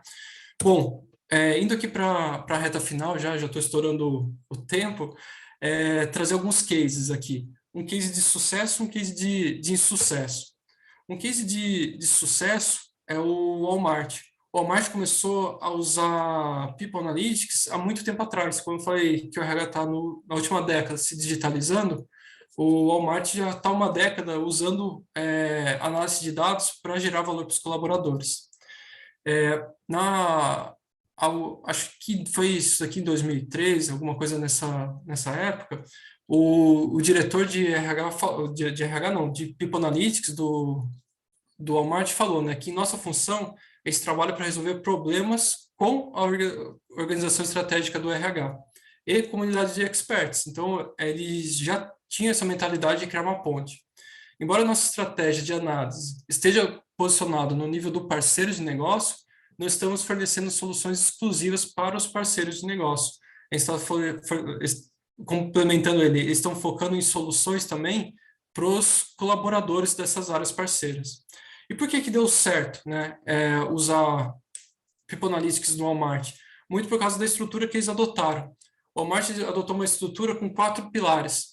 Um pilar de modelagem e mineração de dados, que buscava insights analíticos. Um pilar de pesquisa e mídia social, que escutava a voz do cliente, trazia dados qualitativos de pesquisa. Um pilar de visualização e prototipagem, que era responsável pela comunicação dos resultados e visualização dos dados dos colaboradores. E o pilar de teste e aprendizado, que trazia insights em conceitos práticos. Então, aplicava os testes na prática, começando pequeno, né, uma mentalidade ágil para gerar valor. E usando ferramentas robustas. A Walmart é uma empresa grande, tinha grana para bancar essas ferramentas, como Alteryx, SAS, SPSS e o Tableau. E com isso, né, eles conseguiram aumentar a retenção. E o Walmart tem cerca de 1 milhão de colaboradores ao redor do mundo, se não me engano. Eles têm mais de 250 mil colaboradores, ou seja, 25% da equipe deles, com mais de 10 anos de casa. Então, é uma empresa que retém muito, dada a qualidade que eles conseguem dar para qualidade de vida e de objetivos para os colaboradores, né? Por um outro lado, um caso de insucesso aqui, eu vou trazer a Amazon. A Amazon tem muitos casos de sucesso, mas tem um caso de insucesso aqui em People Analytics, que vem da área de recrutamento. O sistema de recrutamento que a Amazon adotou usava inteligência artificial. E esse sistema de recrutamento ensinou a ele mesmo que os candidatos do sexo masculino eram preferíveis. Ele começou a penalizar currículos que incluíam a palavra feminino, como capitã do clube de xadrez feminino, e rebaixou as graduandas de 2 faculdades que eram só para mulheres no processo seletivo. Então, tem que ter muito cuidado a ferramenta que a gente usa e o projeto e como que a gente implanta essa ferramenta. Por isso, essa ponte com o negócio é muito importante. A gente não tem que só aqui fazer AI em People Analytics. A gente tem que fazer AI junto com a equipe de negócio que vai usar. E a equipe de negócio nem sempre é uma equipe externa de RH. Aqui, no caso, eram os próprios recrutadores. Quando aconteceu esse erro, e mais do que ter perdido o tempo da equipe, ter perdido credibilidade também à frente de People Analytics, com os recrutadores, esse caso saiu na mídia. E ficou bem mal para a Amazon, né, ter um processo de recrutamento que penalizava os candidatos do sexo feminino. Isso muito porque os modelos de AI se baseiam em dados do passado. E as empresas de tecnologia têm muito mais homens do que mulheres, historicamente, né? Então, o modelo só estava potencializando um desequilíbrio da sociedade, né? Bom, indo para a conclusão, atualmente a gente tem que ter uma boa política sobre o uso dos dados do RH em geral, né? Então, como eu falei ali o exemplo da Amazon, saiu na mídia, queima a imagem da empresa, né? E tem que tomar muito cuidado, e hoje muita coisa está na mídia, né? Então, a gente tem que ter uma boa política sobre o uso dos dados, e sobre o uso dos dados dos colaboradores, a gente não pode ser diferente. A gente tem que aplicar essa política, a gente tem que ter uma política para o uso dos dados e aplicar essa política. Se for bem feito, e se o uso dos dados for ético, é uma vantagem competitiva para a empresa. À medida que o uso dos dados entra muito em pauta com LGPD, na Europa, no Brasil, né, os clientes começam a priorizar também a privacidade dos dados. E não é diferente com os colaboradores. Os colaboradores da empresa também começam a olhar a privacidade deles dentro da empresa e a olhar marcas empregadoras que são mais éticas no uso dos dados dos próprios colaboradores, né? Então, assim como um cliente escolhe um serviço que oferece transparência no processamento, na coleta dos dados, os empregados também vão buscar empresas que vão por essa linha, né? Então, ver ética de dados como um risco a nível empresarial e não só uma falha no processo é fundamental para a gente sustentar um programa de longo prazo, para a gente conseguir mitigar problemas éticos no uso, né? A gente tem que ter transparência, a gente tem que ter inclusão, tem que ter um time diversificado, né, participando dos projetos, e respeitando os direitos de privacidade, né? Ou seja, o uso justo, o uso proporcional dos dados, promover uma cultura sistêmica de prática ética do uso dos dados dos colaboradores, ou o uso dos dados geral da empresa, né? Não só dos colaboradores. Isso daí vai trazer benefícios reais para os colaboradores, né? Fala, eu estou fazendo people analytics, estou usando a sua informação para votar com um benefício real para você, para a sua saúde mental. E isso daí é muito importante, então, que a empresa tenha guidelines éticos bem claros, né? E só para fechar aqui um último slide, se você for do time de RH ou se for gestor de uma área de negócio e ainda não começou a discutir recentemente ideias para usar dados, para gerar uma estratégia de retenção de talentos, de contratação, que é mais ligada a resultado, é hora de começar a pensar nisso. Além disso, uma abordagem de análise de dados no RH não substitui o envolvimento direto com os funcionários, né? Então, aquele corpo a corpo da equipe de RH, das consultorias, da Business Partner, não morre com o People Analytics sendo implantado. Ele é só uma ferramenta a mais para toda essa equipe, né, esses profissionais super capacitados, terem a mão para tomarem decisões mais corretas sobre a equipe dos colaboradores da empresa, né? E a mensagem final é que People Analytics é um esporte de time, não é um esporte individual. Então, não dá para fazer People Analytics com um único cientista de dados. A gente tem que ter equipe de negócio, equipe de RH, os executivos, todo mundo comprado para que ele aconteça dentro da organização. E só para não esquecer aqui, preencham a lista de presença e preencham um sorteio da bolsa. E quem ainda não preencheu, está o QR Code na tela. E só para fechar, aqui depois tem um slide com todas as referências dos cases, dos artigos que eu comentei. Eu vou deixar aqui na tela o QR Code para vocês preencherem a lista. Espetacular, professor. Já vou abrir para pergunta já. Espetacular. Eu quero agradecer a presença aqui de 2 alunos ilustres do Labdata. O Caparrós, que legal, o Luiz Caparrós está aí. O Sérgio, grande amigo de longa data. Não sei se está aqui ou já foi dormir. Mas que bom que vocês estão aqui, estou bem feliz que vocês vieram aí, pessoas super ocupadas vieram prestigiar. E agradeço a todos vocês, 94 pessoas essa hora da noite, né? People Analytics, que importante. Agora temos muitas perguntas aqui, pessoal, muitas e muitas. Olha lá, o Igor Luiz trabalha com o Pigatti, o fã-clube do Pigatti, que bom. E tem fã-clube do Rodolfo também aí, que eu já sei, vamos com tudo, né? Que legal. Como o professor Pigatti falou, e a Jaque colocou aqui, olha, pessoal, temos que preencher o link para ter, né, nosso certificado de participação. E tem muitas e muitas e muitas perguntas. Gustavo, você poderia varrer aí? Beleza? Claro, deixa eu pegar aqui o...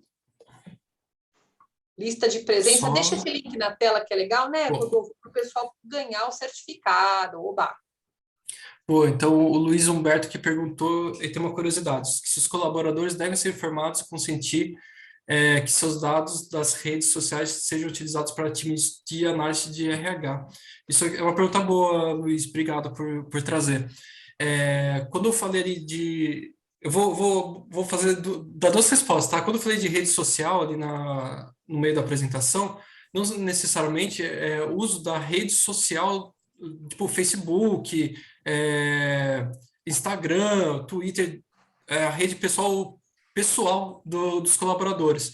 Muitas vezes a gente consegue construir uma rede social dentro da empresa com as ferramentas de trabalho, ou seja, para quem que você está mandando e-mail? Quantos e-mails você está mandando para cada pessoa? Com quem você está fazendo reunião? Né? Olhando seus invites no Outlook, no Google Agenda. Se você tem algum comunicador interno da empresa, como Meet, Slack, Teams, com quem você está falando nesse comunicador? Então, hoje, principalmente pós-pandemia, todas as nossas ações estão quase digitalizadas. A gente não faz mais coisa offline, está sempre online, né?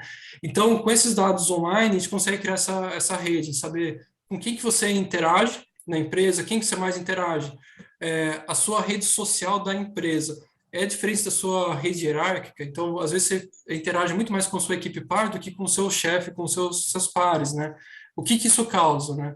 Então, é muito mais nessa linha, mas eu nunca vi empresas usando redes sociais pessoais assim para análise internas, assim, mas com certeza. E mesmo para usar essas redes internas da empresa, você provavelmente está lá no seu contrato de trabalho que você cede essas informações para a empresa, né? E daí, lógico, também tem toda a ética no uso dessa informação, né? Por exemplo, não vou fazer uma análise em cima do texto que você está mandando no e-mail, né? Eu quero saber para quem você mandou o e-mail, quantos e-mails você mandou, não o que você mandou, né? Se você está mandando mensagem pessoal, não. Respondi, Luiz, qualquer coisa, por favor, pode abrir o microfone aí e me Respondido sim, com complementar. certeza. O Frederico traz aqui como fica a questão ética do uso de dados sobre as pessoas e qual o limite para não invadir a sua privacidade. Então, as pessoas eram avaliadas somente pelos resultados diretos. Complementando o Luiz, estava aguardando pergunta para o final. Boa, Frederico, muito nessa linha, né?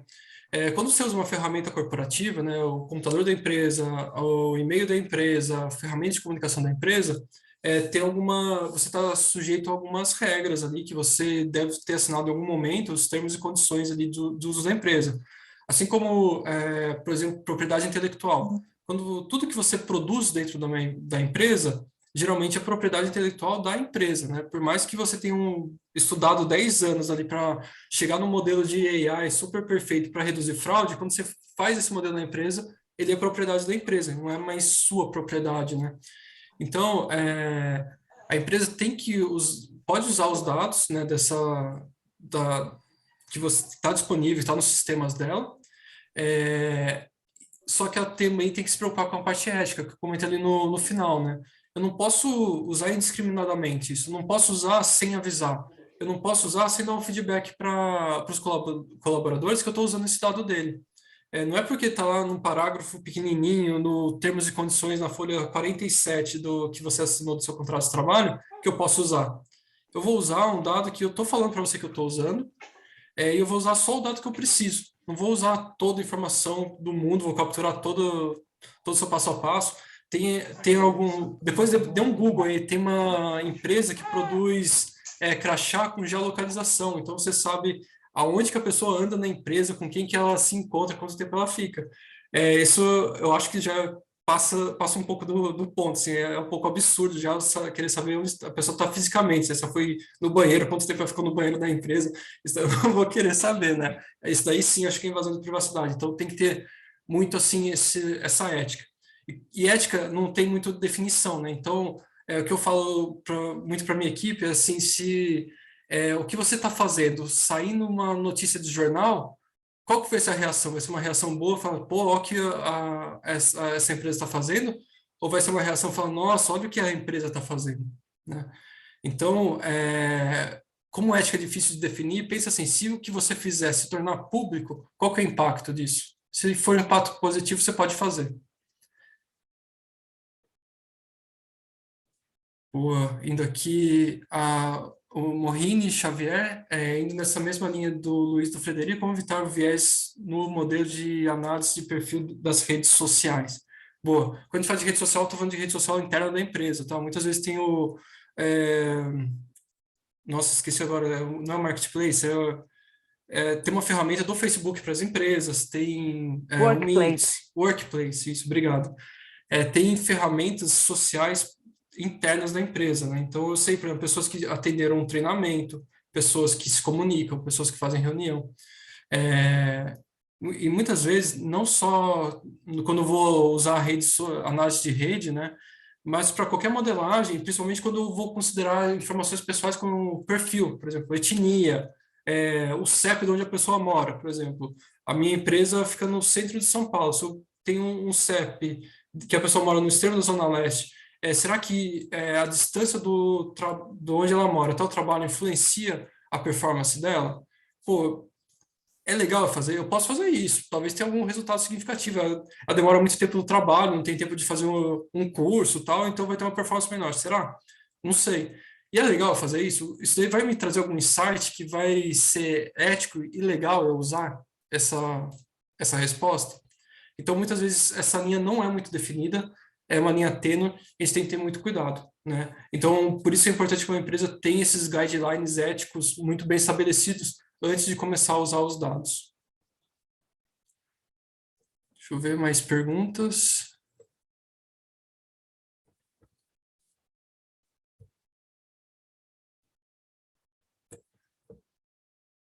O Ricardo mandou uma aqui de como engajar os colaboradores para a utilização de People Analytics. Boa pergunta, Ricardo. Lembra do mestre Yoda lá da apresentação? São aqueles 4 pontos, né? A gente conseguir construir uma ponte com o negócio. Então, eu não vou querer que todos os gestores, os gerentes, os executivos da empresa comprem a ideia de primeira. Eu vou converso com uma pessoa, converso com outra, eu vejo ali quem aceita mais, quem quer fazer um teste na equipe, tal. Eu crio um champion na equipe, eu crio uma ponte com a área de negócio. Isso vale para qualquer aplicação de dados, não só quando você está falando de People Analytics, qualquer aplicação de dados você tem que criar um champion na empresa, né? Você tem esse champion, você cria um case de sucesso com essa pessoa, e daí o resto da empresa vai ficar com inveja, fala, também quero isso daí. E daí eles vão entrar na sua vibe. Esse daí é o primeiro Yoda lá. O segundo Yoda é começar pequeno, você não tem que começar já trazendo Tableau, SPSS, Alteryx, tudo para conseguir fazer People Analytics, né? Você pode começar com Excel ali, fazendo uma regressão linear no Excel, né? Fazendo clusterização no Excel. Você consegue fazer isso e você consegue gerar um acionável que vai gerar valor para o negócio, dessa maneira. Daí você vai para o terceiro passo, que é sair do tradicional. Questionar, não a principal dor que está muito clara, assim, mas questionar o que é a dor que realmente vai agregar valor para o negócio, para a empresa, né? E atuar nessa dor. Às vezes não é a maior dor, mas que está na cara, assim. Você tem que... Sabe os 5 porquês? Você tem que chegar assim, eu tô com esse problema. Por que você está com esse problema? Por causa disso. Por quê por causa disso? Porque aconteceu aquilo. Você vai nos 5 porquês até chegar na causa raiz. E daí você atua na causa raiz. Quando você atua na causa raiz, você agrega muito mais valor. E daí o último Yoda é o mindset chipador. Não adianta só você ser um nerd de dados e fazer lá uma modelagem super legal que traz um resultado super legal se você não consegue colocar num PPT e vender para os executivos da empresa.